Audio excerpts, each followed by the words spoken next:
Jésus-Christ, Saint, Saint Michel, Saint, Éternel Dieu de l'enseignement et de la formation. Yahweh, C'est toi, Seigneur, qui fonde la terre en 6 jours. Éternel, Dieu Tout-Puissant, Saint, ce qui n'est pas formé est déformé. Yahweh, Éternel, Saint, ce soir, nous attendons ta présence. Père, Tu vas utiliser ton serviteur. Éternel, Nous voulons être remplis et formés. Amen, Comme tu as rempli la terre qui était vide et tu as formé la terre qui était informe. Seigneur, Manifeste-toi. Amen, Prends contrôle de cette atmosphère, Amen, cet environnement. Amen, Bénis l'orateur. Amen, Accompagne-le Amen, afin que nous soyons remplis Amen, au nom de Jésus. Amen, Amen, Amen, au nom du Seigneur Jésus-Christ.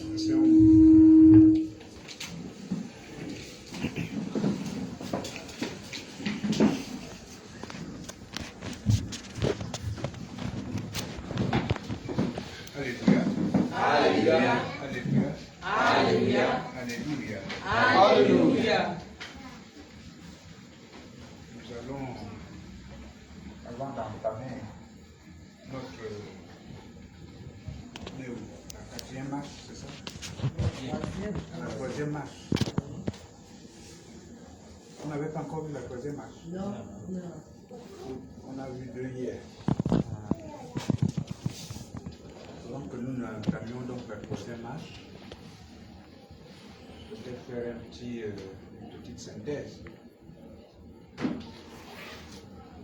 de ce que nous avons dit hier.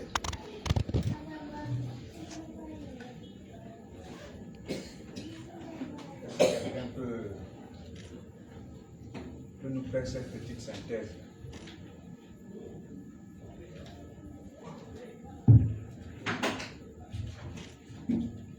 Cyclone. Bien, maman.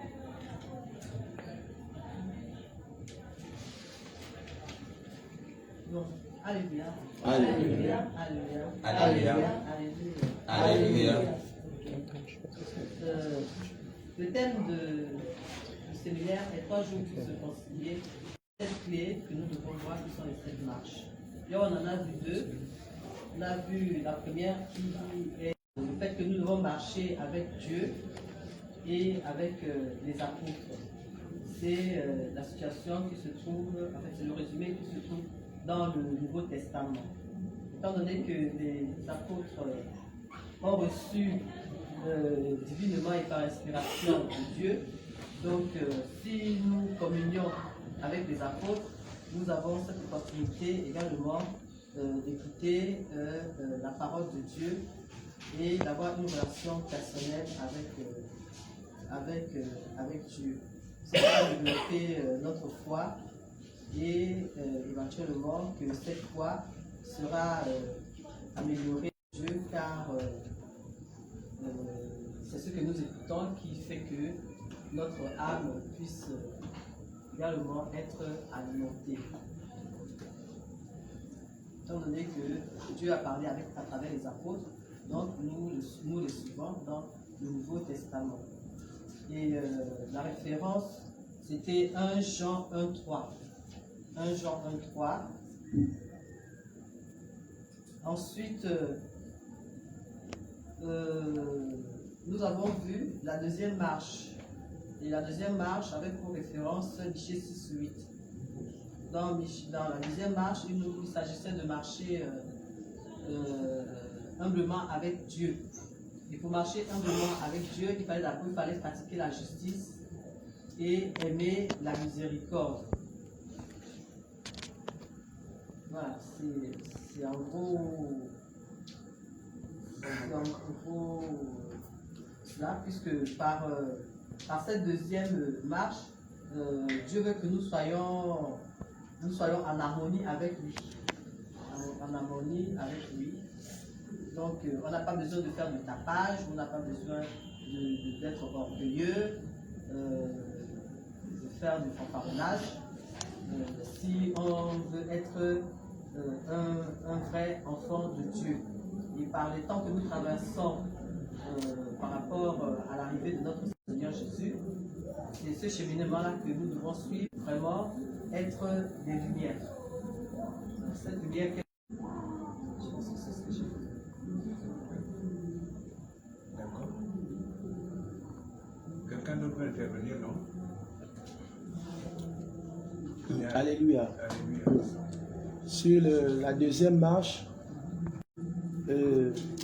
la façon dont nous devons marcher avec Dieu, sinon la manière consiste à la justice et la miséricorde. Et l'orateur a souligné hier que la justice et la miséricorde peuvent s'obtenir progressivement, car il ne nous est pas donné, il n'est pas donné à tout le monde de pratiquer et la justice et la miséricorde. Plus on marche, plus on s'approche du Seigneur, au travers de notre foi qui grandit, plus on peut acquérir ces éléments. Que Dieu nous assiste.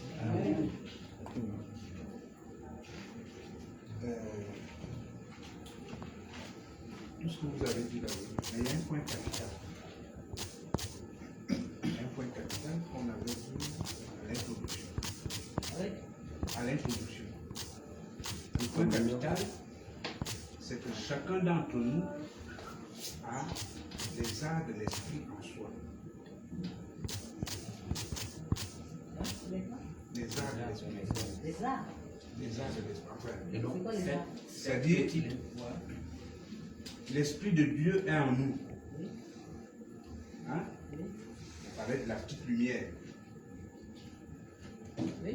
Voilà. Donc, sur un pupille. C'est la condition première, c'est-à-dire pour que chacun trouve en lui cette petite lumière.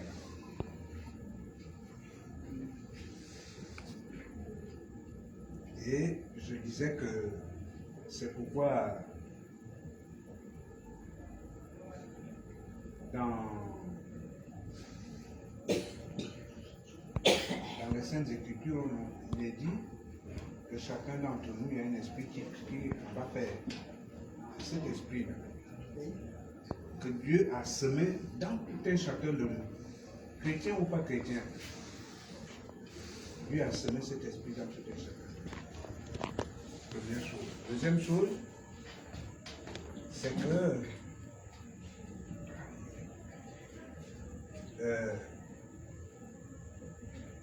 si nous voulons entamer la marche avec Dieu, c'est là où je rejoins certainement la Bible. Il faut que nous comprenions que tout le Nouveau Testament est une invitation. Tout le Nouveau Testament est une invitation. Pour arriver au point que maman a souligné en disant que les apôtres nous invitent à vivre l'expérience qu'ils ont vécue pour que nous aussi, notre joie soit parfaite. Notre joie soit parfaite. C'est ce qu'elle a dit là, 1 Jean 1. 1 Jean 1, 1 Jean 1, 3. Donc, c'est cette invitation-là, en fait, qui est le socle, la clé de notre croyance. C'est la clé de notre croyance. Il faut que nous répondions positivement à cette invitation. Maintenant, pour répondre positivement, on développe maintenant les clés qui sont devant nous pour que nous nous approchions humblement de Dieu et que nous aussi, nous puissions bénéficier de toute la clémence, toute la miséricorde que Dieu a accordée aux saints apôtres. Donc, nous allons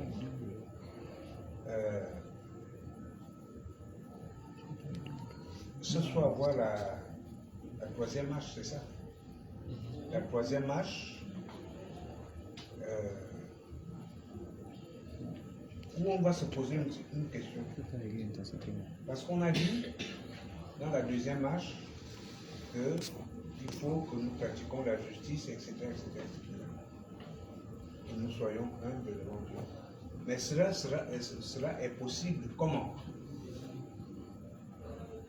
D'où la question, comment marcher avec Dieu? Et n'oubliez pas Cette question, elle était posée dans la deuxième marche. Oui, C'est pour ça qu'on a parlé d'humilité. oui. Tout est lié. Laisse-moi le dire. On a dit que cet esprit qui est en nous, il faut le faire pour le nourrir. Il faut le nourrir. Et on va le nourrir avec quoi? On avait dit qu'on le nourrit avec quoi? Avec la parole de Dieu. Hein? Avec la foi. Avec la foi. C'est la foi et le pas. C'est la parole de Dieu. Ouais, maintenant je quand tu fais le flash là. Et la foi est le flash. Donc en fait, quand on demande comment marcher avec Dieu, on ne peut marcher avec Dieu que par la foi. Il n'y a pas une autre solution. On ne peut marcher avec Dieu que par la foi. Si nous revenons en arrière au tout début de l'Ancien Testament, après les événements tristes de la chute de l'homme dans le jardin d'Éden, le premier, on va dire ça, le premier grand saint que nous trouvons, c'est Enoch. C'est Enoch que nous trouvons. Et Enoch est cité dans le Nouveau Testament comme étant un homme de Dieu exceptionnel. Enoch est cité comme un homme de Dieu exceptionnel. Donc nous allons aller dans Genèse, chapitre 5. Genèse chapitre 5 à partir du 21e verset.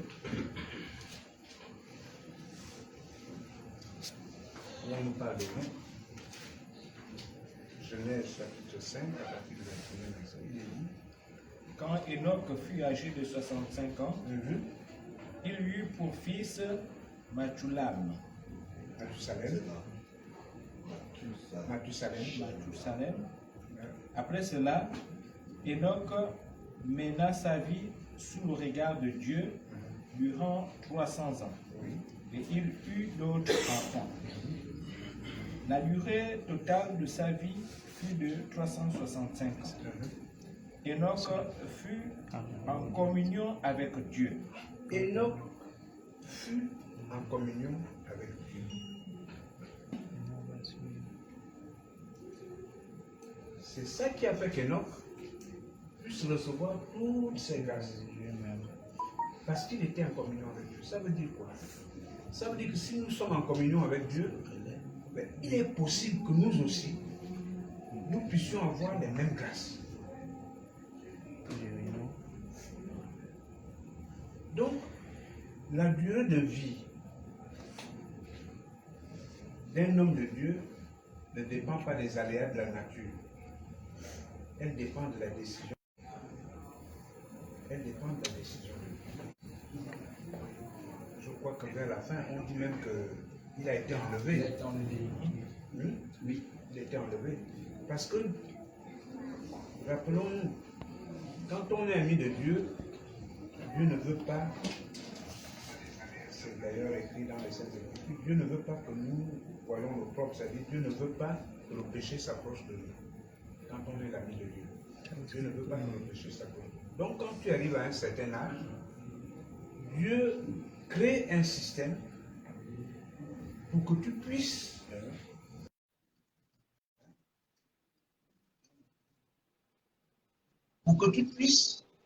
le rejoindre,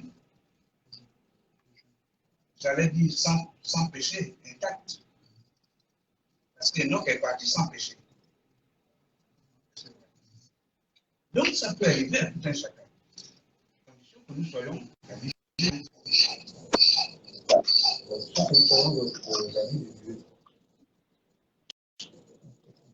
Donc en fin de compte, comme on a dit, il a tout simplement disparu.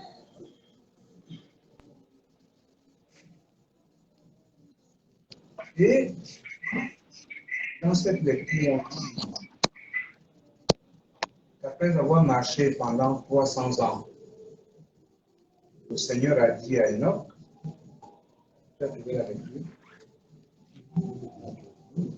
eh bien, tu es plus près de Enoch vécut en communion avec Dieu, puis il disparut, car Dieu le prit.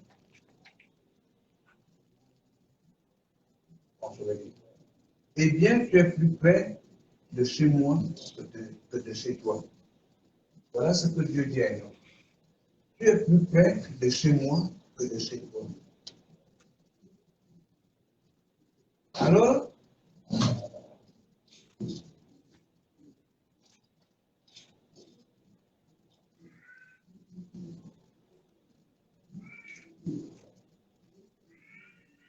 à partir de ce moment-là, nous comprenons que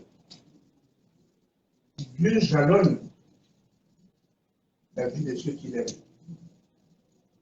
Dieu jalonne la vie de ceux qu'il aime. Moi, je disais, et ce n'est pas les circonstances de la vie qui font que l'homme de Dieu puisse, on va dire ça comme ça, à partir de ce plan d'évolution pour un autre nom. C'est Dieu lui-même qui jalonne sa vie.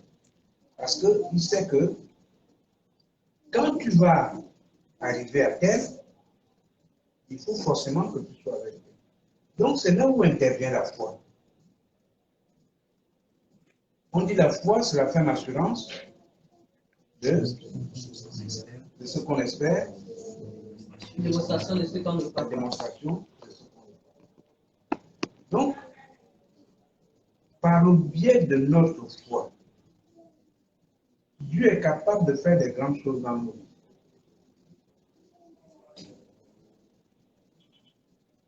Dieu est capable de faire des grandes choses dans nos vies.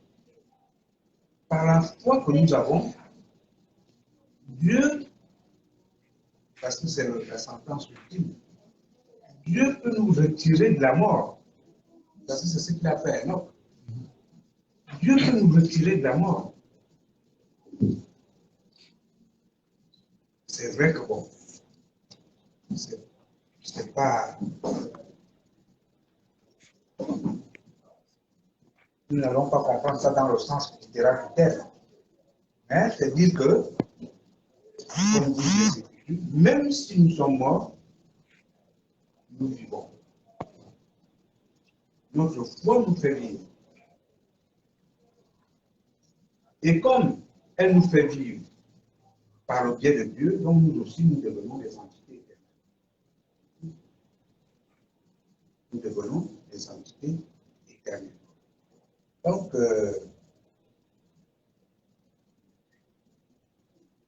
il faut que nos chrétiens cultivent la foi. C'est-à-dire, c'est pas on va prêcher tous les jours, on va chanter tous les jours, on va tous les jours, on va tous les jours. C'est pas ça qui est. Dans ce que tu fais là, est-ce que ça nourrit ta foi? Parce que même un cantique peut nourrir ta foi. Un cantique peut nourrir ta foi. Parce que de fois, il y a un passage dans un cantique qui dit, tiens, ça te touche. Parce qu'il y a quelque chose en toi qui manquait et c'est arrivé là.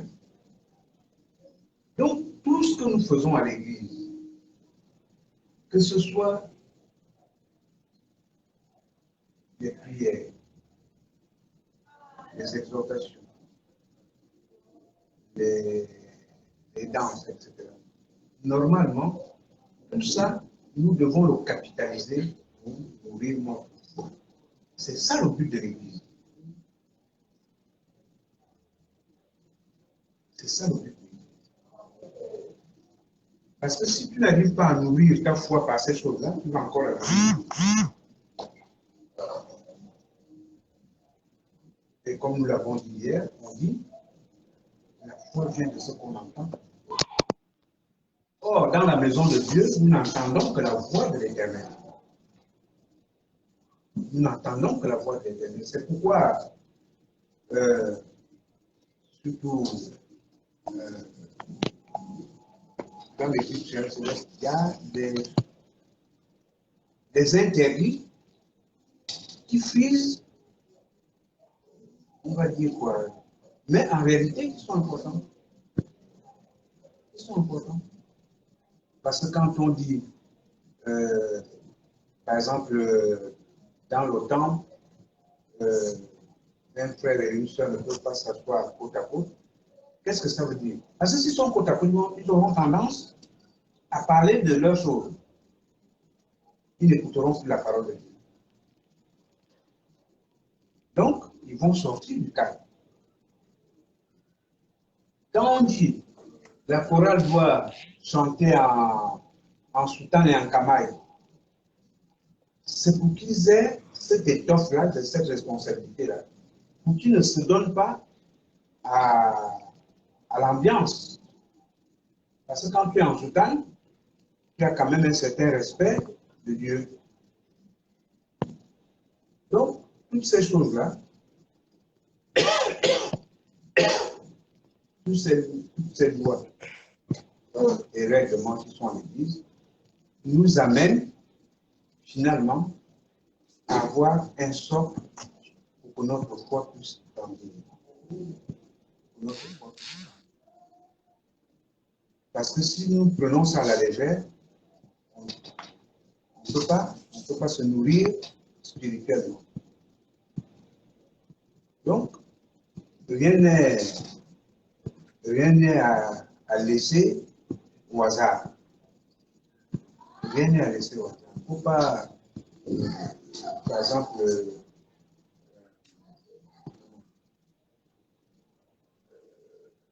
les gens ont tendance à dire ça. Non, c'est les trucs de béninois. Non, il ne faut pas dire ça. Bien scruté. Je prends un cas très simple. La genuflexion. C'est quelque chose que nous pratiquons probablement. À part quelques temps de mentir. Aujourd'hui, le fidèle, il te tend la main comme un ami. Or, la genuflexion, elle est importante. Elle est importante.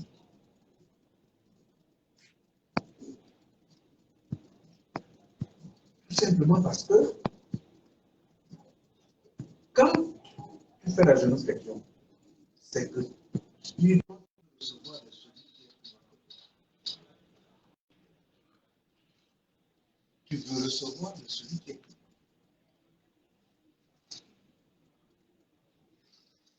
Et c'est pourquoi, à grande revelant de ces multiples guerres, c'est postéré devant le Tchèque.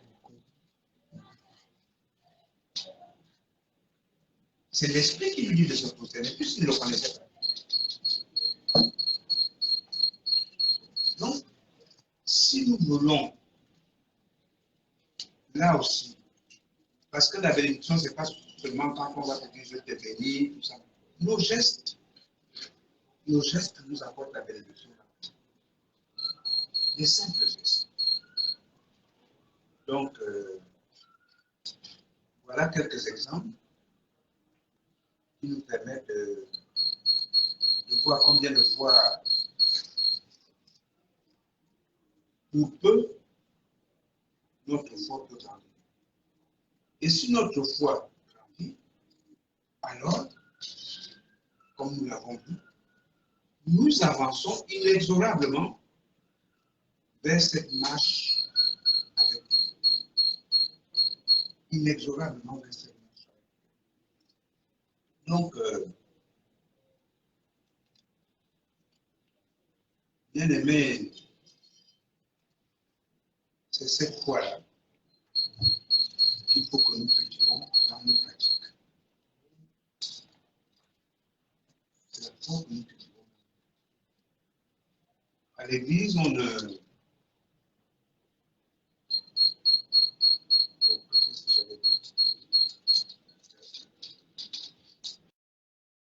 C'est vrai, hein, un côté administratif.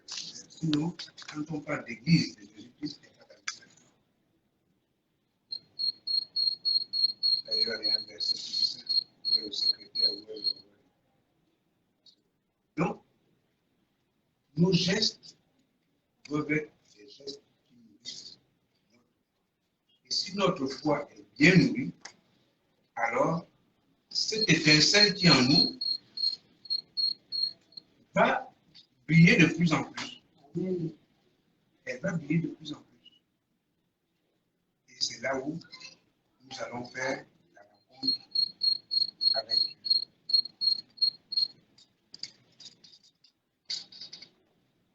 Dieu.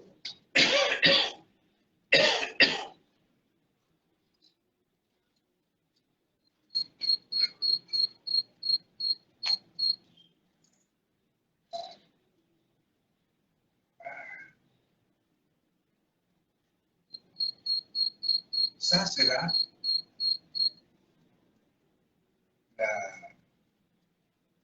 la troisième. C'est ça. C'est la troisième marche. Maintenant, ce que nous devons aussi savoir, c'est que nous, on évolue. Je vais dire ça comme ça. Je vais dire ça comme ça. Nous, on change. Nous, on change. Mais ce que nous devons savoir, c'est que Dieu, Jésus ne change pas. Amen. Mais nous, on change. À partir de ce moment-là, il faut que nous ayons cette attitude qui fait que à chaque fois, nous ayons une pensée qui nous amène à dire, si je suis dans une situation, parce que moi j'ai changé. C'est pas que j'ai changé, c'est parce que moi j'ai changé.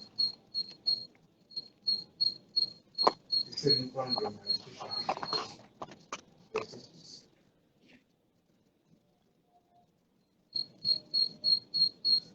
6. Moi, je suis l'Éternel. Oui. Je n'ai pas changé. À cause de cela, descendants de Jacob, vous n'avez pas encore été exterminés depuis le temps de vos ancêtres. C'est l'Éternel qui va. Car c'est moi, l'Éternel, je n'ai pas changé. Il faut que nous ayons toujours ça en mémoire. Dieu ne change jamais. Que nous soyons dans le bonheur, que nous soyons dans le malheur, il est resté le même. Il veut tout simplement que nous nous confions en lui, pour qu'il nous sorte de l'une ou de l'autre des situations. Parce qu'il a solution à tous nos problèmes. C'est lui qui nous a formés.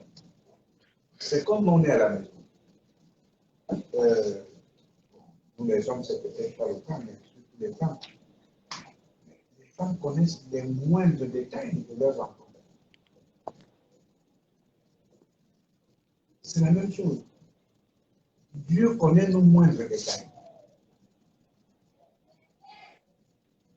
Tout ce qu'il nous demande, c'est s'approcher de lui, soumettre nos doléances, soumettre nos problèmes, et si nous avons la foi, alors cette foi va déclencher le processus de règlement de nos problèmes. Oui.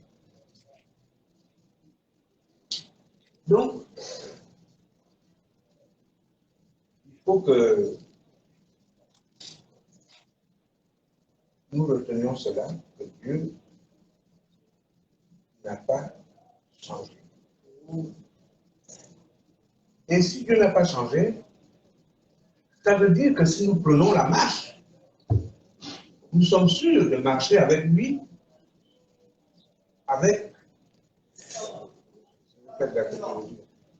nous sommes sûrs de marcher avec lui avec assurance, puisque lui ne change pas. C'est cette assurance qu'il va nous donner. Et c'est cette assurance qui va raffermir notre foi. C'est pourquoi on dit, l'évangile parle des hommes de foi. Par la foi, Abraham a, par la foi, Enoch a, par la foi, Vous comprenez?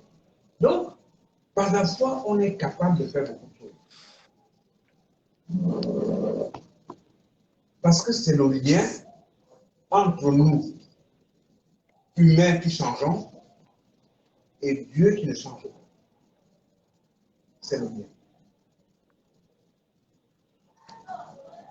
Et c'est pourquoi on disait que c'est cette foi-là qui nourrit l'être de lumière. C'est la foi qui nourrit l'être de lumière. Donc, voilà ce que nous pouvons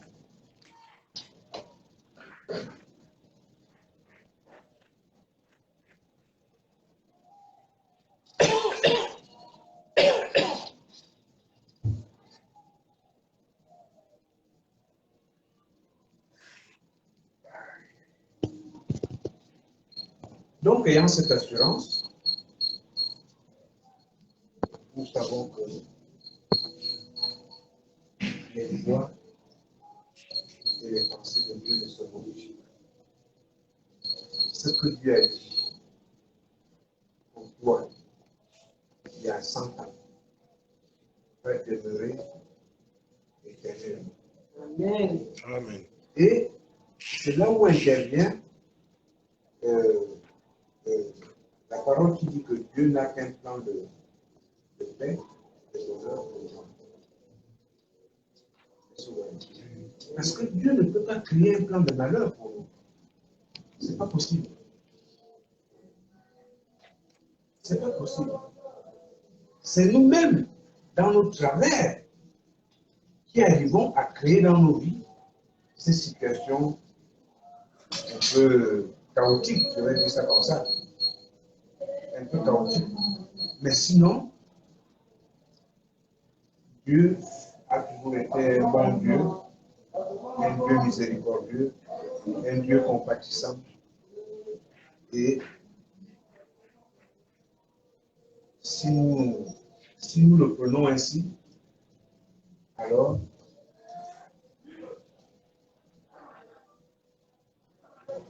ça veut dire que nous-mêmes, nous allons avancer vers toutes ces vertus, qui sont les vertus de Dieu en réalité. Ce sont les vertus. On a mis, ce sont les vertus de Dieu que tu ne peux acquérir que par le Saint-Esprit. Par le Saint-Esprit.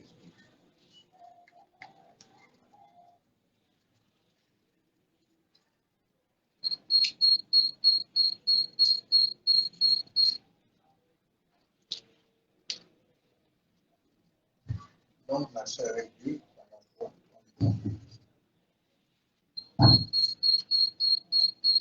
C'est pourquoi je sais pas d'être comme ça. Il est dit 2 hommes peuvent-ils marcher ensemble? Amos. 2 hommes peuvent-ils marcher ensemble s'ils ne se sont pas mis d'accord et s'ils ne sont pas en harmonie l'un avec l'autre. Donc, si nous voulons marcher avec Dieu, il faut que nous nous mettions d'accord d'abord avec Dieu. Il faut que nous nous réconcilions avec Dieu. Donc, c'est cette foi-là qui va faire en sorte que nous puissions nous réconcilier. Donc, en ces temps de prière, des fois, je vais dire, on abuse même parce que dans nos prières, on demande l'argent, mais en réalité, Dieu sait que nous avons besoin de ça. Dieu sait que nous avons besoin de ça. Donc notre demande, ce n'est pas que nous voulons avoir ces choses-là. Notre demande, c'est de dire à Dieu, accorde-moi la foi du Saint-Esprit pour que je puisse avancer avec toi dans la foi. Et que ces choses, comme je dis, demander à la suite.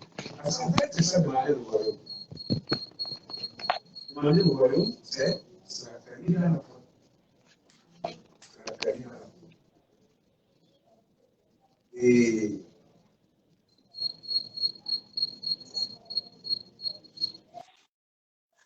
je pense que le C'est là où nous devons comprendre que le changement de mentalité et de comportement est une manière, j'allais dire, stimulante, pour ne pas dire merveilleuse, de marcher avec Dieu. Parce que si nous n'arrivons pas à changer nos mentalités, à changer nos comportements, on ne peut pas atteindre ces objectifs. Parce que de nature, nous sommes, pour le reprendre, nous sommes enfants d'Adam et Ève. Donc il faut que nous changeons de comportement. Il faut que nous changeons de mentalité. Et c'est là où on revient. Une fois qu'on a changé tout ça, parce que ça on peut changer. Si je suis querelleux, moi je peux dire qu'aujourd'hui je ne fais plus de bagarre.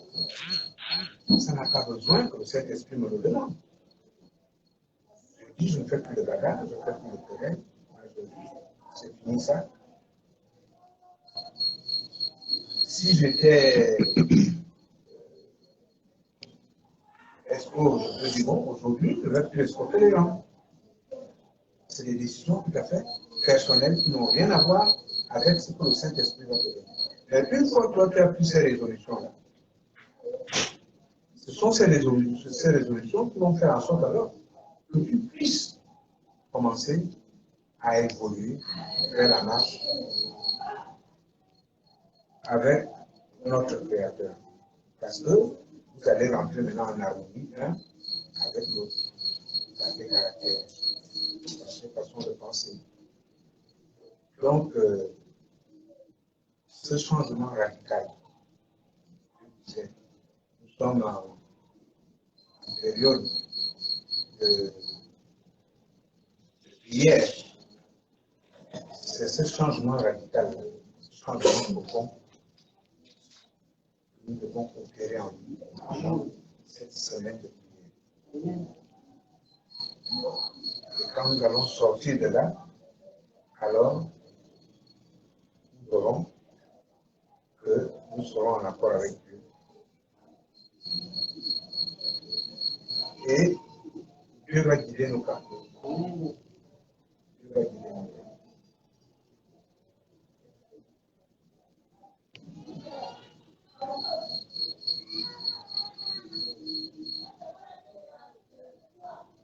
Parce que, comme c'est la prière du Seigneur, la dernière prière du disait,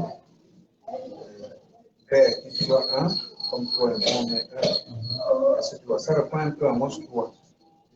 Hein? Qu'il soit un, comme nous si on est un. En fait, Dieu voudrait, quand on est dans une assemblée comme ça, là, refouler seulement une entité de chrétien. Une entité. Même si nous sommes mille, mais par nos comportements, par nos mentalités, nous formons une seule personne. Puisque nous sommes en harmonie entre nous. Et si nous sommes en harmonie entre nous, nous sommes en harmonie avec Dieu.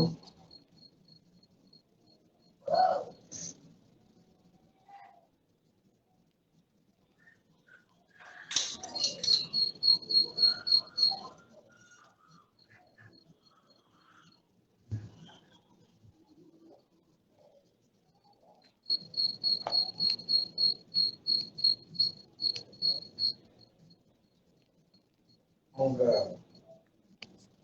on va peut-être faire une prière de Dieu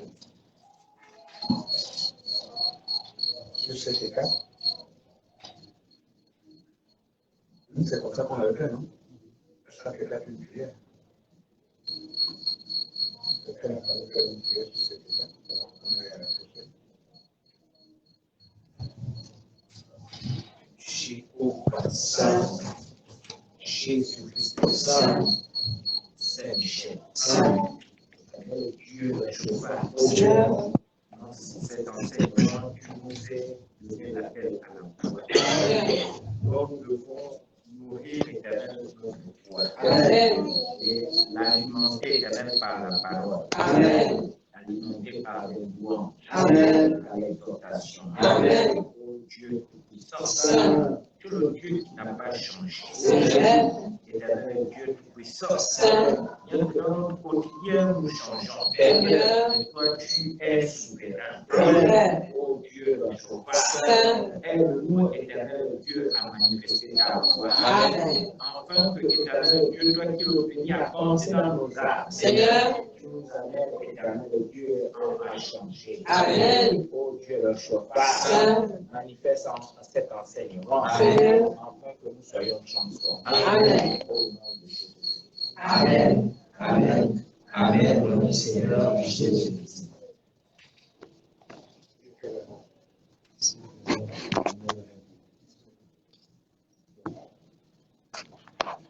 On va prendre Isaïe 55.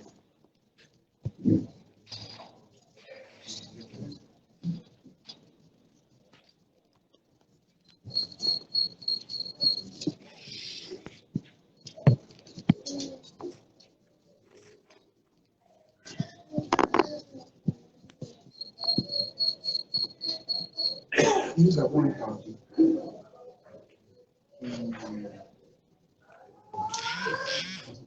Tu peux m'aider là. Il y a un cantique, les mêmes pensées, les mêmes idées, quelque chose comme ça. Ayons Parce que les c'est- mêmes pensées, Voilà. ayons les mêmes idées, Que le Seigneur que l'Éternel nous garde. que l'Éternel L'Éternel nous garde. Qu'il nous bénisse pour toujours. Ayons les mêmes pensées, ayons les mêmes idées dans le Seigneur, dans le Seigneur. Et c'est là où nous allons. Il faut que nos pensées soient alignées sur les pensées de Dieu. Il faut que nos pensées soient alignées sur les pensées de Dieu. Ça va résumer l'identité. Il faut que nos pensées soient alignées sur les pensées de Dieu.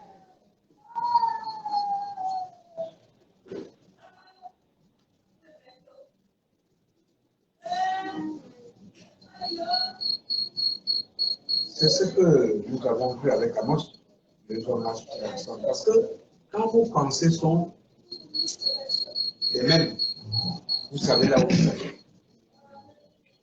Vous savez là où vous allez arriver. Or, c'est Dieu qui nous amène à bon port en toute chose. Si nous alignons nos pensées avec les pensées de Dieu, nous sommes forcément vainqueurs dans la vie. Nous sommes forcément vainqueurs.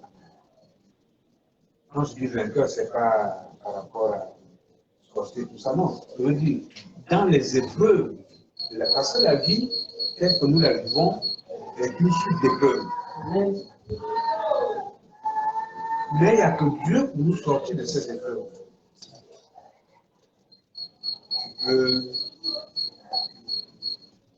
Tu peux avoir un manquement. Il y en a qui n'ont pas le travail. C'est ça les épreuves de la vie.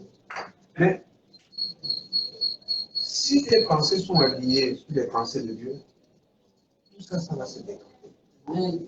Pourquoi? Parce que c'est lui qui sait ce qu'il te faut. C'est lui qui sait ce qu'il te faut. Là aussi, nous avons une mauvaise habitude parce que nous demandons à Dieu ce que nous on veut. Mais rappelons-nous, même notre Seigneur a toujours dit qu'il soit fait selon ta volonté. Il faut que dans nos prières, nous disons à Dieu qu'il soit fait selon sa volonté. C'est ça qui fait que nous alignons nos pensées avec les pensées de Dieu. Maintenant, si nous-mêmes on dit, demain je veux une voiture, forcément demain il faut la voiture, tu ne l'auras pas. Parce que la pensée de Dieu, ce n'est pas que demain tu dois avoir une voiture. Et tu vas dire, ah, moi je suis à l'église depuis, je n'ai pas de rehaussement. Parce que tu demandes mal. Parce que tu demandes mal.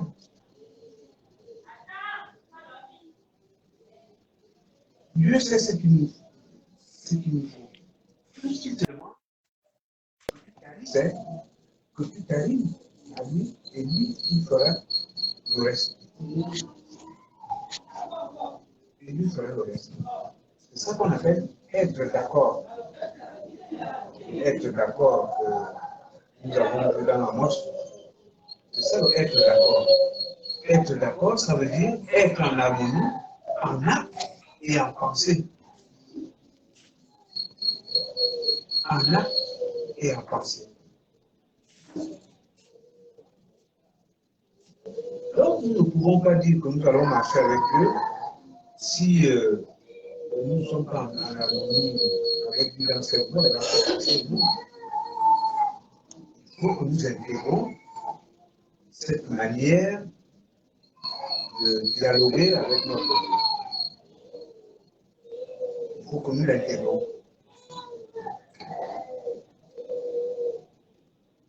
Surtout que il y a un passage qui nous dit que les pensées de Dieu sont pas contraires. Vos pensées ne sont pas mes pensées. Voilà, vos pensées ne sont pas mes pensées. C'est-à-dire que les pensées de Dieu sont différentes de nos pensées. Je pense que c'est Isaïe 57. Isaïe 57. Hein? Isaïe, vos voix ne sont pas mes voix. Donc, tu as trouvé Isaïe 57.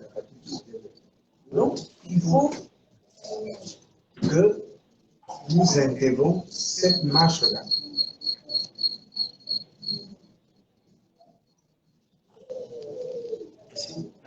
C'est la cinquième. Hein? Vous avez fait la quatrième marche. Hein? La quatrième marche. Ok, tu vas prendre. Oui. Tournez-vous donc vers l'Éternel, tant que l'on peut le trouver. Isaïe 55. Car vous On pensez- n'a pas commencé. Tournez-vous donc vers l'Éternel, tant qu'on peut le trouver. Adressez-vous à lui, tant qu'il est proche. Que le coupable abandonne sa voie et l'homme malfaisant ses mauvaises pensées, et qu'il revienne à l'Éternel, qui aura compassion de lui, à notre Dieu. Il lui accordera un pardon généreux, car vos pensées ne sont pas mes pensées, et vos voies ne sont pas les voies que j'ai de l'esprit, déclare l'Éternel. Amen. Je vais prendre dans un français plus académique. Cherchez l'Éternel pendant qu'il se trouve. C'est justement ça. Cherchez l'Éternel pendant qu'il se trouve. Donc, pour que notre foi soit ferme, il faut qu'à chaque instant nous cherchions l'Éternel. On ne se lasse pas de le chercher. On ne se lasse pas de chercher l'Éternel. Invoquez-le tandis qu'il est prêt.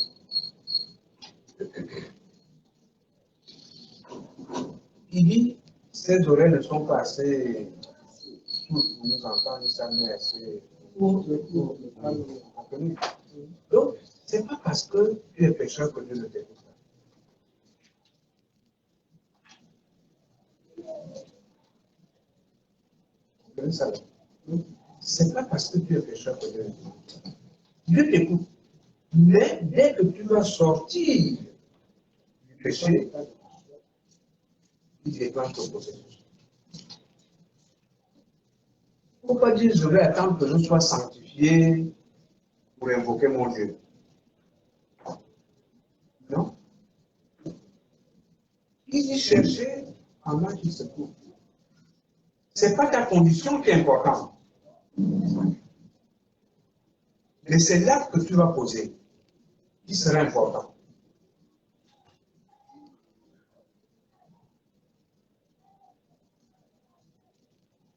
Et il dit que le méchant abandonne sa voie et l'homme de bien ses pensées. Hein? Voilà. Tu retournes à l'Éternel, tu auras compassion de lui. Donc, dès que tu vas sortir de ton péché là, il ne va pas te dire, bon, tu es resté dans le péché 10 ans, il faut que tu fasses ta pénitence. Non. Dès que tu sors de là, son décret s'exécute. Son décret s'exécute. Donc, ça continue. Tu retournes à l'Éternel, tu auras compassion de lui, à notre Dieu qui pardonne abondamment. Hein? Hein? Voilà. Donc, nous remarquons que quand nous nous tournons vers Dieu, ce n'est pas suffisant de le faire simplement en apparence. Ce n'est pas l'apparence. C'est vraiment, comment je peux dire ça?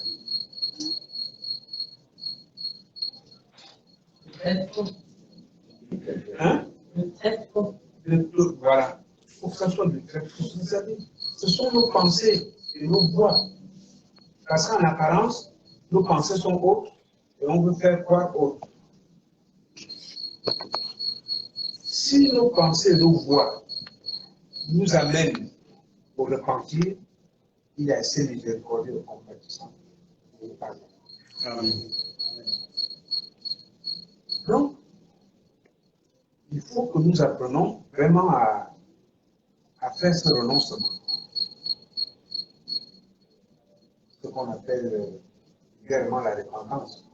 Il faut que nous arrivions à faire cette repentance, c'est-à-dire à ce que nos voix et nos pensées s'alignent sur les voix et les pensées de notre Dieu.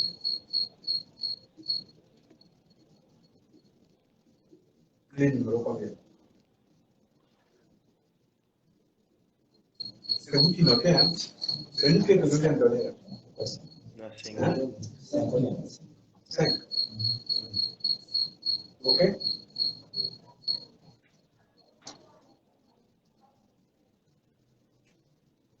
Donc, je disais, ce qui importe vraiment pour Dieu, ce sont nos voix et nos pensées, comme disait maman, intérieures.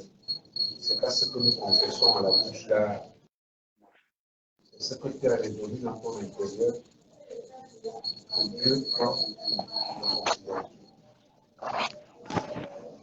Dieu prend en considération.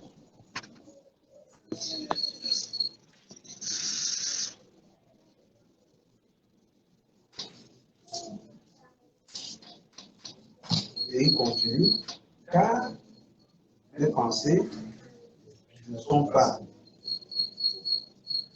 vos pensées et vos voix ne sont pas mes voix.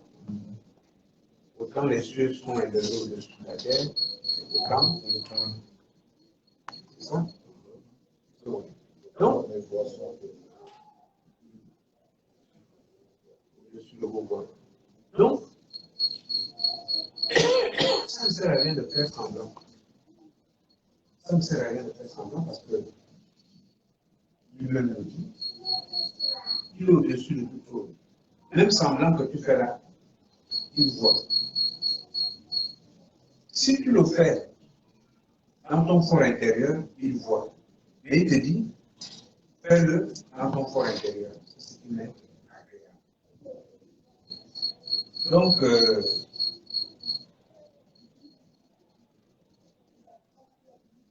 la clé que nous venons de voir, c'est celle d'aligner nos pensées sur les pensées de Dieu. Si nous arrivons à le faire, alors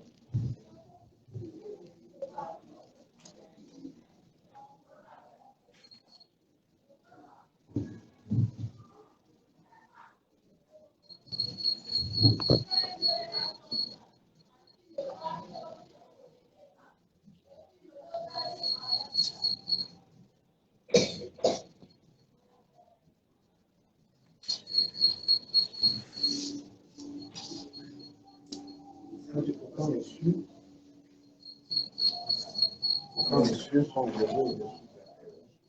Quand mes voix sont élevées, autant les cieux sont élevés sur la terre, et quand mes voix sont élevées sur Voilà. et vos pensées au-dessus de 9, Ésaïe 55. Qu'est-ce qu'il veut dire par là? C'est qu'en réalité, entre lui et nous,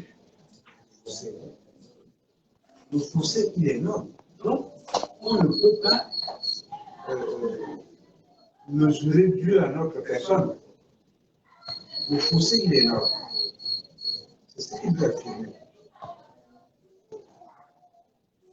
Donc, c'est plutôt nous à avancer vers lui, au lieu que nous voulons le réduire à notre simple personne.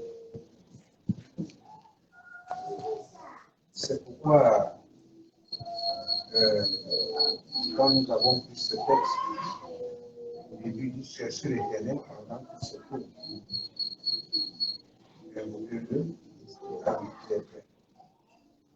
Donc, c'est maintenant qu'il nous invite à lui donner nos pensées, à mettre nos pensées en ligne avec ses pensées. C'est la dernière invitation de ce soir.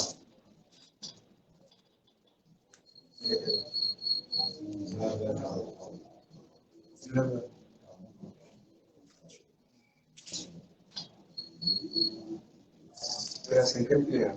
Non. La sixième, c'est la cinquième. Que quelqu'un lève la voix pour la prière. Hein?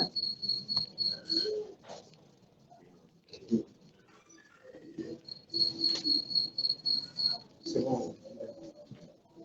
Jéhovah, Saint, Jésus-Christ, Saint-Michel. Alors que nous arrivons au terme de cette seconde journée de notre Dieu, Seigneur, nous voulons te rendre la gloire et l'adoration réservée à ton nom. Amen. Car alors que personne n'était sur la lumière en cet endroit ce jour, oh Dieu, toi qui nous avais sélectionnés avant la fondation, vous savez que nous avions une prison. Maintenant, nous voulons, Seigneur, écouter ce fragment de ta parole. Oh Dieu, nous te supplions de l'amplifier dans notre entendement. De sorte que nos intelligences davantage renouvelées par ta connaissance nous rapprochent véritablement de toi, afin que nous soyons sauvés. La gloire du Père, au nom de Jésus-Christ. Amen. Amen. Amen. Mon Seigneur Jésus.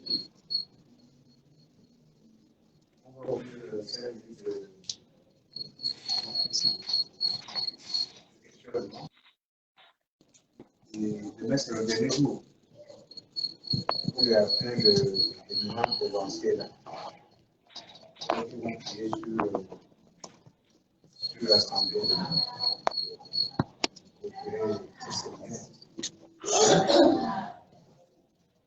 Est-ce que vous nous suivez là? Demain, les devanciers vont prier pour l'assemblée. Quand on aura fini, on aura cette prière. Donc, nous passons à commencer autre chose. Hein? On a aussi autre chose là. La réunion de mise au point. Oui, la réunion de mise au point pour la première. Donc, quand on va finir notre sixième, septième point de vue, on va faire la prière, l'assemblée.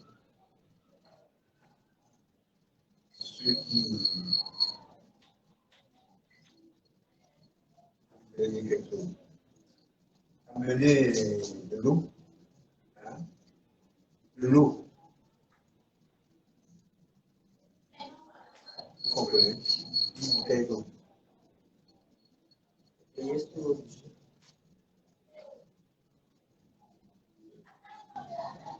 Parce que nous parlons de Jésus. Et Jésus, c'est la vie. Et l'autre, c'est la vie. Donc, demain, donc, ce miracle s'accomplisse pour chacun de nous. Amen. À travers les bouquets de nous. Amen. C'est pourquoi je suis là. Par la foi. C'est pourquoi j'insiste sur les bouquets. Maintenant, ceux qui veulent avoir les bougies. Oui, il fallait s'exposer. Oui, Céleste. Oui, non, on est Céleste. Ok. D'accord. Est-ce qu'il y a des questions?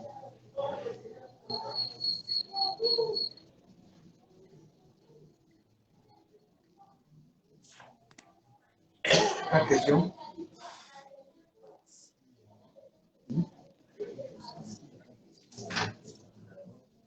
Ah, ok, d'accord. Oui, maman. Je n'ai pas d'incitation de message par rapport à la journée flexion.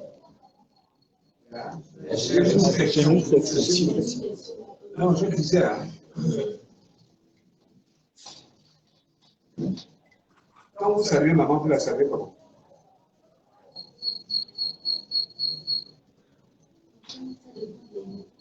Hein? Et pas on peut la saluer. Beaucoup de gens ont des méthodes de salutation. Non, je ne parle pas des gens. Vous saluez maman comment?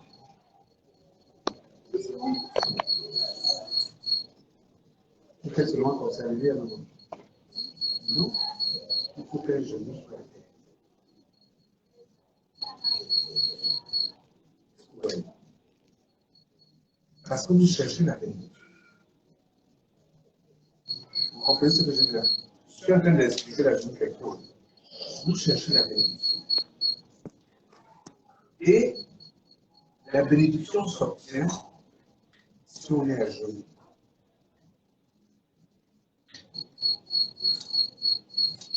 C'est un thème qu'on peut développer. Est-ce que vous comprenez? C'est pourquoi vous voyez à l'église, on va faire la prière à genoux. Il y en a qui disent, ah, chez vous là-bas, là, on se met pas à genoux tout le temps, tout ça. Mais oui, puisqu'on veut obtenir de Dieu, on veut obtenir le plus supérieur que nous. Donc, on se met à genoux. On se met à genoux. C'est pourquoi la génuflexion est importante. Je disais qu'ici, dans nos pays, elle ne se pratique pas. Elle ne se pratique pas. Parce que les gens ne connaissent pas l'importance de la génuflexion. Vous avez été catholique? Non? Un moment. Quand mon Seigneur passe, les gens comprennent. Hein? Et mon Seigneur leur donne un bac pour. Hein? C'est pas de la sorcellerie. Ce sont des principes bibliques qui sont là. C'est pourquoi on a donné l'exemple d'Abraham qui avait été faire les guerres et puis il a vaincu tous les rois et il avait une fortune, il est revenu avec une fortune. Et sur son chemin, il rencontre plus grand que lui, Melchisédek. Abraham s'est mis à genoux. Et il lui a donné la dîme de son tout. Vous comprenez? Tout ça est lié. Tout ça est lié. Aujourd'hui, on dit, oh, nous les responsables, hein, on est fatigués. On est fatigués. Parce que quand les gens ne comprendront pas que ces choses-là concourent à leur propre bien, quand les gens ne comprendront pas que tout ça concourt à leur propre bien,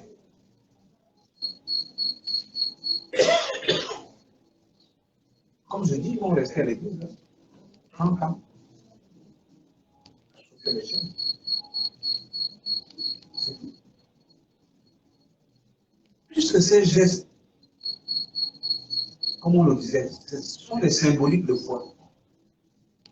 Parce que quand tu fais la genou-flexion à un supérieur, c'est que tu marques de l'égard envers la personne. C'est tout. Tu marques de l'égard envers la personne. Donc, par conséquent, tu te mets en position de celui qui doit recevoir. Tu te mets en position de celui qui doit recevoir. Et tu vas recevoir comment? Parce que ta foi atteste que tu recevras. Vous voyez que quand, demain on va faire la prière sur les bouteilles d'eau, on va prier l'eau. Même si on prend tout le dictionnaire Larousse, on va réciter tout le dictionnaire Larousse sur l'eau là. C'est pas ça le problème, hein? C'est la manière dont chacun est venu avec sa bouteille d'eau qui va faire que sa bouteille d'eau puisse déclencher quelque chose dans sa vie.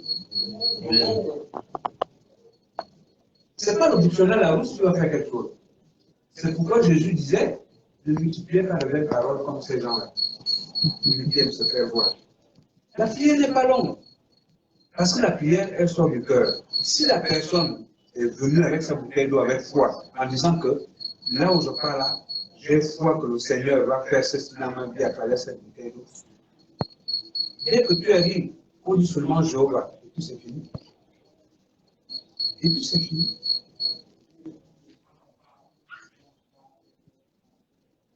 Donc c'est tout ça qu'il faut que nous intégrons. Si nous voulons mener une vie heureuse dans l'Église, je vais dire ça comme ça. C'est tout ça que nous devons intégrer. C'est tout ça que nous devons intégrer. Parce qu'aujourd'hui,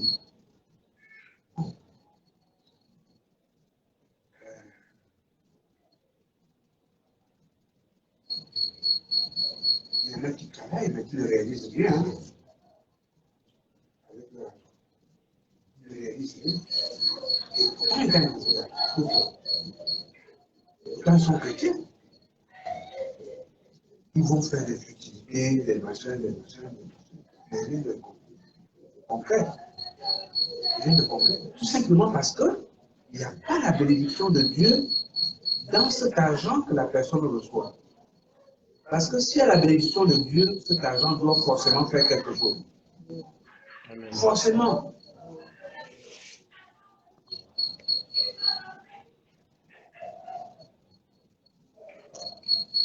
C'est pourquoi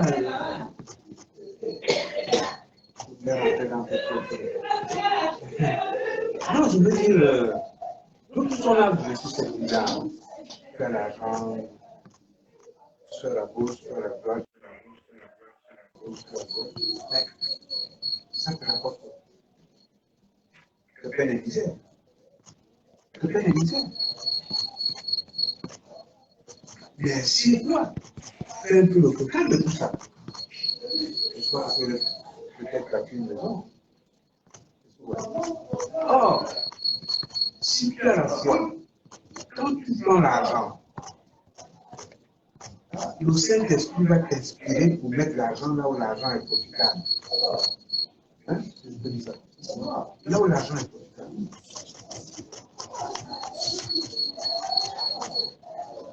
Quelqu'un me racontait une histoire des femmes qui... Quelqu'un me disait hier qu'il était sur une des femmes, il n'en revenait pas. La maison, non. Il n'en revenait pas. Lui qui est haut fonctionnaire n'a pas ça. Vous voyez la différence? Pourquoi? Parce que elle n'est peut-être pas chrétienne, mais elle mène une vie conforme. Une vie rangée, elle n'est pas... Et Dieu bénit. Parce que là aussi, il ne faut pas que nous pensions que la bénédiction, c'est seulement pour nos chrétiens. Si tu es... On a dit quoi? si tu es juste, si tu es con, si tu aimes la miséricorde, même si tu n'as pas le baptême, si tu fais ça, tu es béni. Amen. Tu es béni. Parce que c'est ça aussi qui nous trompe, nous les chrétiens. On pense que parce qu'on n'a plus le baptême, on devient des superman. Pas du tout. Pas du tout. La même façon que Dieu nous regarde, la même façon qu'il va regarder notre life. Mais la différence, c'est que toi, tu as déjà emprunté un chemin. Encore faut-il que tu tiennes ferme sur cette voie. Pour que tu puisses recevoir ces bénédictions-là. C'est-à-dire que l'autre va se chercher. L'autre, tu ne te cherches plus. Parce que Jésus est là pour toi. Hein, ma soeur? C'est ça la différence. C'est pourquoi je disais, par rapport à la réflexion, qu'elle est importante. C'est un signe de respect, d'honorabilité. Si tu honores tes supérieurs, Dieu te bénit.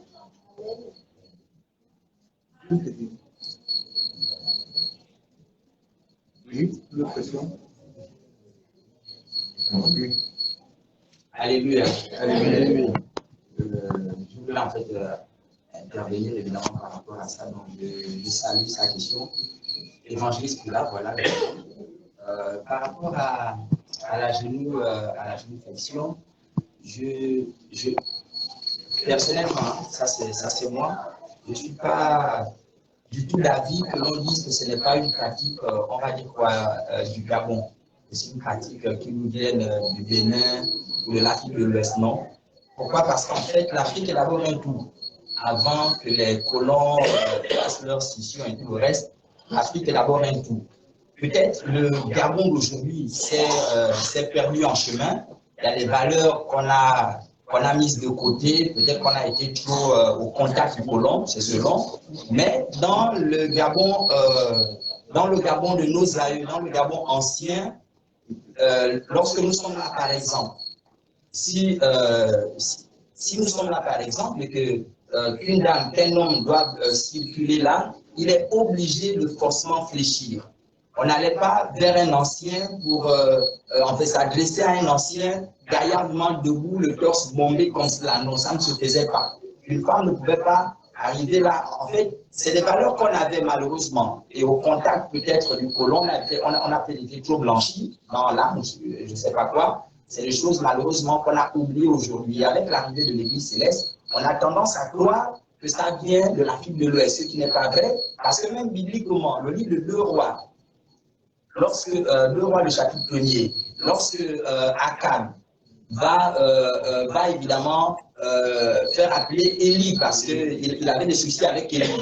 La Bible dit à l'intérieur que Akab envoie une première personne, un premier général, un premier colonel ou que sais-je, va vers Élie et il vient gaillardement s'adresser à Élie, ainsi de suite. La Bible dit quoi? Que le feu est tombé sur cette personne, il a été consumé. Ça a été le cas pour la deuxième personne. Et la troisième personne qui est arrivée en faisant la génuflexion, reconnaissant l'onction, l'autorité d'Élie en tant qu'homme de Dieu, la Bible dit que celui qui honore comme un homme de Dieu, dans sa qualité d'homme de Dieu, reçoit une onction, une bénédiction similaire. Amen. Et donc, cette troisième personne qui est arrivée, je suis dans le livre de 2 Rois, lorsque la personne a fait la génuflexion, la Bible dit que la bénédiction, évidemment, c'est d'attacher à lui, puisque lui, finalement, il a eu la vie sauve, et il est descendu de l'arbre pour l'accompagner. Ce n'est donc pas une invention de l'Afrique de l'Ouest, ce n'est pas quelque chose de l'Église du christianisme céleste, c'est simplement des principes divins, bibliques et spirituels. Or, malheureusement, comme on est peut-être un peu dans une société trop métissée, on a tendance à banaliser, à négliger ces choses-là, alors qu'en vérité, le Seigneur les a établies pour nous-mêmes. Lorsque je fais la génuflexion devant un supérieur, écoutez, tout ce que nous faisons comme action sont des semences qu'on finit par récolter. Donc, si vous refusez d'honorer quelqu'un qui est devant vous, que vous estimez par exemple qu'on ne fera pas de génuflexion parce que tous les raisonnements possibles. On en vient même souvent à dire que tel ne mérite pas que je m'agenouille devant lui. Mais écoutez, la personne n'a pas besoin de mériter que vous vous agenouillez devant lui. La Bible dit Matthieu 22, le verset 21, la Bible dit à l'intérieur, à César ce qui est à César et à Dieu ce qui est à Dieu. César n'a pas besoin de mériter votre impôt. César a simplement besoin d'être César pour que vous lui payiez l'impôt. Donc, si vous devez faire la génuflexion devant X, devant Y, parce qu'il est votre supérieur, il n'a pas besoin de le mériter. Il a simplement besoin d'être votre supérieur. Vous êtes à l'armée. Est-ce que votre chef, vous êtes forcément sûr qu'il est meilleur que vous, ainsi de suite? Rien. Mais puisqu'il est chef, vous devez quoi? Simplement soumission, obéissance.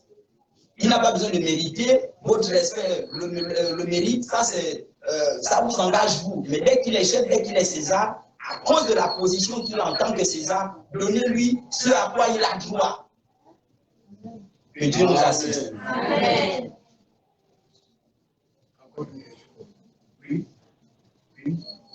Est-ce que tu peux nous rappeler pourquoi le chrétien céleste marche en lui?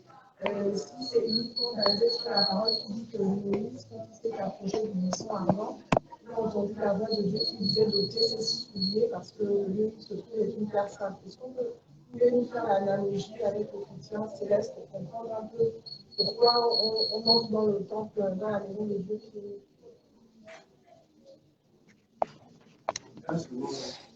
Le principe, c'est que dès que vous mettez la votre prière, vous devez prier. C'est pas ce que vous dites. Dès que vous mettez la votre prière, vous devez prier. Avant d'aller dans les saintes écritures, il y a d'abord un phénomène physique.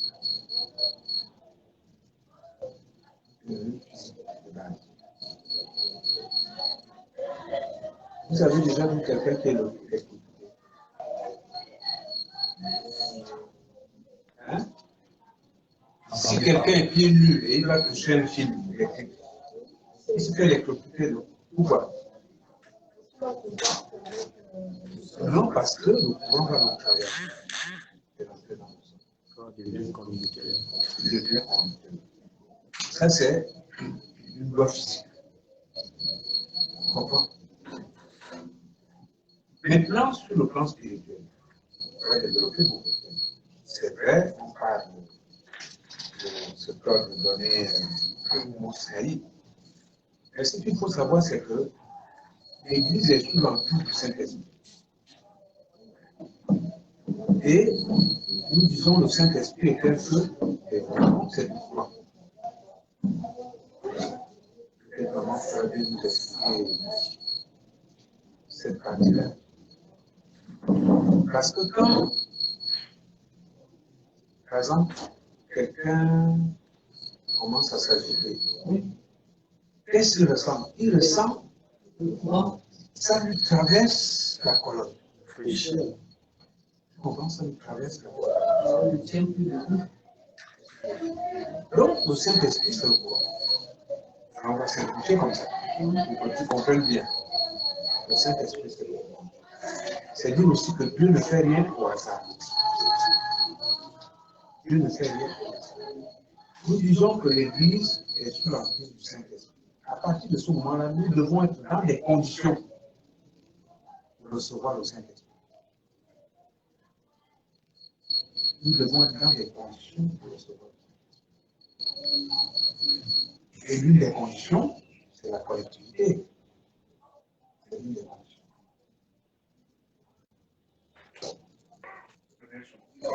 Première chose. Deuxième chose, Dieu a dit à Moïse de se déchausser parce que le lieu est saint.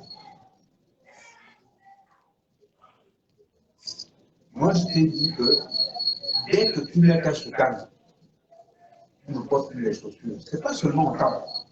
Même chez toi à la maison, dans ta chambre, dès que tu mets la soutane, tu ne portes pas les chaussures.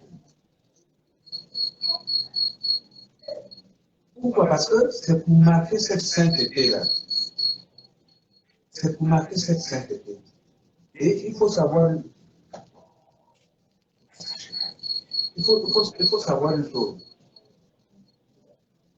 Dieu avait dit, je crois que c'est Abraham aussi, que La terre où tu mettras les pieds sera ta possession. Comprends? Donc, quand tu es en ce cas, là où ton pied se repose, hein? Moi, je l'ai.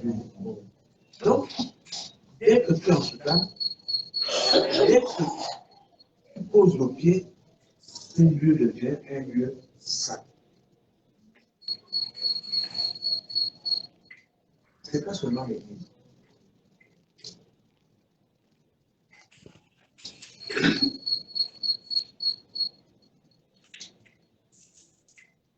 Donc, on pourrait comprendre en ce moment-là que, avec, j'allais dire, cette sanctification automatique, forcément, nous devons être dans les dispositions de recevoir le Saint-Esprit. Nous devons être dans les dispositions de recevoir le Saint-Esprit. Parce que tous ceux qui sont en ce cas ont cette capacité de recevoir le Saint-Esprit d'une manière ou d'une autre. D'une manière ou d'une autre.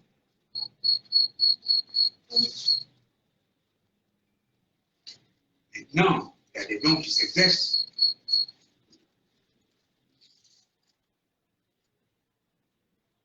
Tu peux ne pas avoir des dons, mais tu peux être assez avancé dans la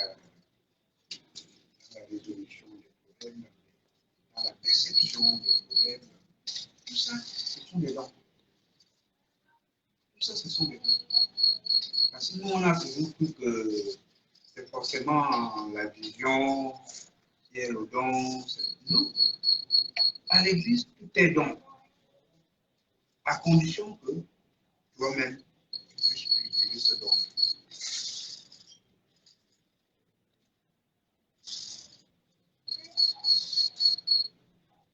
Tu peux échapper de ça. Sur une paroisse, tu peux avoir un fidèle qui contacte chaque fois qu'il fait le massage à un malade, le malade trouve des raisons. Qu'est-ce que tu vois? Et pourtant, c'est toi le chargé. Qu'est-ce qui va se passer? Dès qu'un malade arrive avec le pied gonflé, tu dis, oh, toi, viens. Tu vois, parce que vous êtes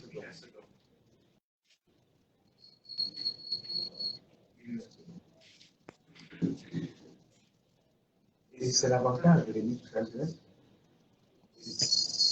Avantage et inconvénient d'ailleurs. Parce que une fois tu as pris le baptême d'immersion dans l'église céleste, pour faire une comparaison, tu deviens prêtre.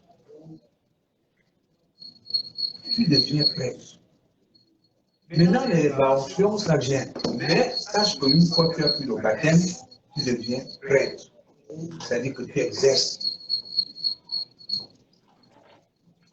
Tu exerces. Et pour exercer, tu as besoin de l'assistance du Saint-Esprit.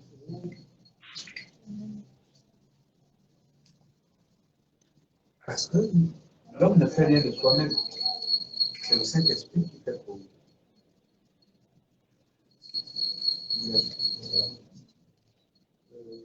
Donc, étant ici évangéliste Franck, en faisant sur ce que papa vient de dire, pour appuyer pourquoi le chrétien céleste marche pieds nus, il est à savoir qu'il y a un passage unique, ça dépend de la version, heureux les pieds de ceux qui annoncent la bonne nouvelle, l'évangile, la bonne nouvelle.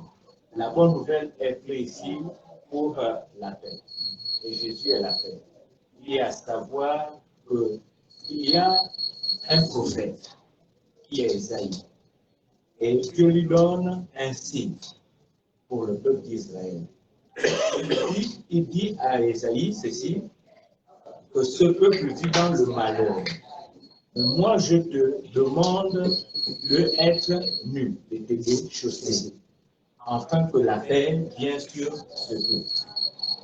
Donc, Isaïe a fait cela pendant 3 ans. La Bible dit qu'il a fait cela pendant 3 ans, afin que le peuple soit délivré de toute oppression. Et pour aller plus loin, Jésus-Christ, quand il donne la recommandation à ses disciples, dans Luc 22, verset 35, il leur envoie 2 à 2. Et au retour de cela, il leur pose la question. Quand je vous ai envoyé sans souliers, sans sac, sans argent, avez-vous manqué de quelque chose? Ils répondent tous ensemble, de rien. Donc, l'état de marché qui est nu est d'abord le fait d'annoncer la paix pour le monde. Alléluia. Alléluia. C'est juste pour appuyer, pour compléter ce que papa est en train de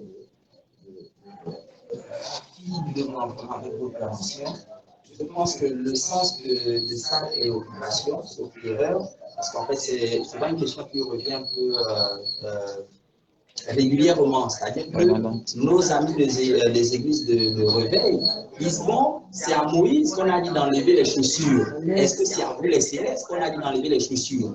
Vous n'étiez pas avec Moïse au mont Sinaï. Pourquoi? Oui, en fait, c'est là le sens. Pourquoi évidemment vous vous enlevez les chaussures? Voilà, et donc, souvent là, c'est quand même difficile. Voilà, évidemment, on a souvent du mal à se justifier. Alors, une des justifications que vous pouvez leur apporter, écoutez, déjà, Dieu est souverain. Il se révèle à qui il veut, comme il veut. Abraham, il n'a jamais dit à Abraham d'enlever ses chaussures avant de tisser une alliance avec lui. Pourtant, à Moïse, il demande d'enlever ses chaussures. Alors, ce qui est quand même bizarre, c'est que le 800 avant là où Moïse a rencontré Dieu, que Dieu demande d'enlever les chaussures là, Moïse passait par là tous les jours. Hein. Donc, les moutons, les brebis, les bœufs, tout ce qu'il avait là, ont fait pipi, ils ont fait caca, permettez-moi l'expression. Ils ont tous les jours déféqué à cet endroit-là. Ils ont mangé, ils ont tout fait là. Mais curieusement, le jour où Dieu lui apparaît à cet endroit, Dieu lui dit désormais, à cause de ma présence, ce lieu est saint. À cause de ma présence, désormais, ce lieu est saint. Que les moutons aient souvent fait tout ce qu'ils aient voulu, tout le reste là, ça ne me regarde pas. Mais à cause de ma présence, ce lieu est désormais saint. Pour y arriver, tu es obligé d'enlever tes chaussures pour être évidemment, pour rentrer dans cet espace-là. Voilà, donc moi c'est demandé est-ce que c'est notre église. Ok, on va laisser Moïse. Mais quand, comment il s'appelle? Quand Josué doit aller combattre, Josué le chapitre 5, à partir du 13e verset. Quand Josué doit aller combattre et tout avec les enfants d'Israël, la Bible dit quoi? Que Josué est en train de préparer la stratégie de guerre, ainsi de suite. Et pendant qu'il est là, le camp est un peu éloigné, il voit un homme devant lui. Il voit un homme devant lui avec une épée nue à la main. Jésus se rapproche et lui dit, pour lui dire, attends, toi tu es de notre bien, tu es du camp adverse. Il répond à Josué, l'ange lui dit, non, je ne suis pas le vôtre, je ne suis pas du camp adverse, je suis l'armée de Dieu. C'est le Seigneur qui m'envoie. Mais et donc quand Josué lui pose l'action, que dois-je faire? Il dit, maintenant, tu es obligé d'enlever tes chaussures, parce que l'endroit où tu te trouves est un lieu saint. Donc, à cet endroit-là, où ils étaient supposés avoir des guerres, des bombes, des grenades, Dieu lui dit, Josué, tu dois désormais enlever tes chaussures sur un champ de mine. Pourquoi? Parce que ce lieu, à cause de la présence de Dieu, devient un endroit saint. Par conséquent, si vous considérez que l'Église est un endroit qui concentre la présence de Dieu, pour être en communion, pour parler avec lui, par exemple, vous ne pouvez pas régner que l'Église est un endroit saint. Si donc l'Église est un endroit saint, vous comprenez que comme Josué, comme Moïse, à cause de la présence de Dieu, c'est normal qu'on enlève ses chaussures. Et ceci, bien sûr, dans nos maisons, parce que dès que nous avons l'intention de prier, Dieu lit dans nos pensées. Dès qu'il lit cette intention, les anges, l'univers se met en mouvement pour disposer tout autour de nous. Dès que nous commençons la prière, écoutez, c'est comme à l'armée. Quand vous voulez faire quelque chose et tout, la milice va se déployer pour créer un dispositif. C'est la même chose qui se passe spirituellement. Dès que vous avez l'intention pour vous mettre en prière, il y a forcément un dispositif spirituel qui se crée. À partir de cet instant, les anges de Dieu barricadent l'endroit pour que vous fassiez votre travail, pour que vous fassiez votre prière. Que Dieu nous bénisse. Chez les musulmans, il va même, quand il doit prier, il prend, quel que soit même un bâton, il met comme ça pour séparer cet endroit qui est supposé être saint de l'endroit quotidien. Et juste parenthèse, hein, le buisson Adam, quand Moïse a terminé, le buisson Adam est devenu ordinaire comme tous les jours, hein, comme tous les jours, parce qu'évidemment, Dieu n'a pas fait de cet endroit sa résidence. Il a apparu là à Moïse, quelque chose de ponctuel pour lui dire quelque chose, et quand il a terminé, l'endroit est devenu ordinaire comme d'habitude. Mais à cause de la présence de Dieu, écoutez, l'endroit est forcément saint. Alors, nous demain. On est tenu par le couvre-feu, par le couvre-feu. Et beaucoup d'entre nous n'ont pas le texte. Comme le vaccin. Prière. Le vaccin.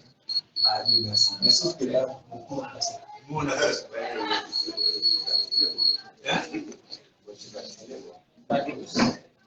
Nous, on n'est pas vaccinés. On n'a même pas le test PCR. Oui, quand tu peux. On se lève.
Comme il était au commencement, ainsi est maintenant, et en sera éternellement. Amen.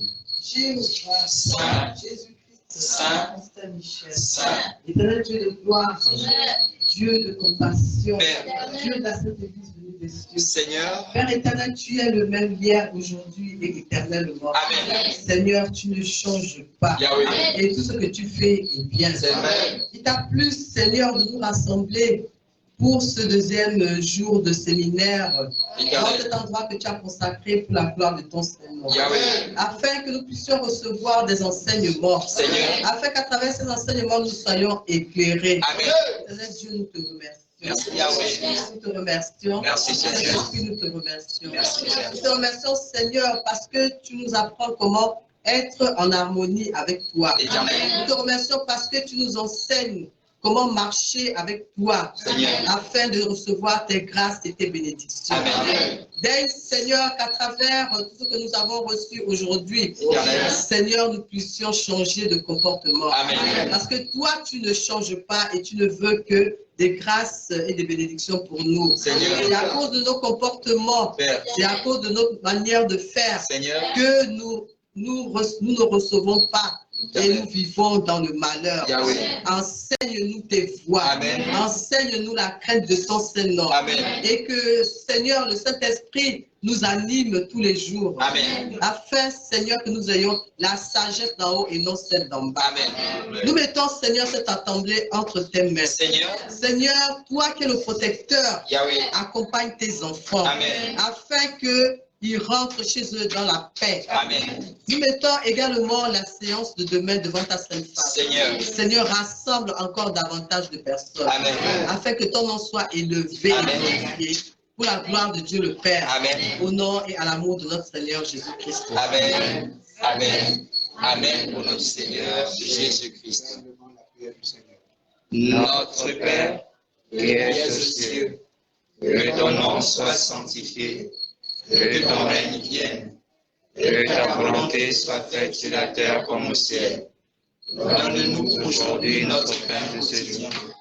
Pardonne-nous nos offenses, comme nous pardonnons aussi à ceux qui nous ont offensés. Ne nous laisse pas succomber à la tentation, mais délivre-nous du mal. Car c'est à toi qu'appartiennent le règne, la puissance et la gloire pour les siècles des siècles. Amen.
Recevons la bénédiction de Dieu le Père.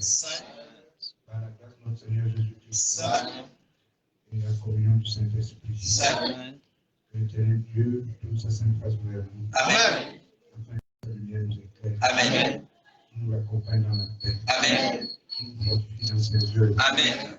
Ceci pour la gloire de son Seigneur. Amen. Et pour l'amour de notre Seigneur Jésus-Christ. Amen. Amen. Amen pour notre Seigneur Jésus-Christ. Alléluia. Alléluia. Alléluia. Alléluia. Alléluia. Alléluia. Alléluia.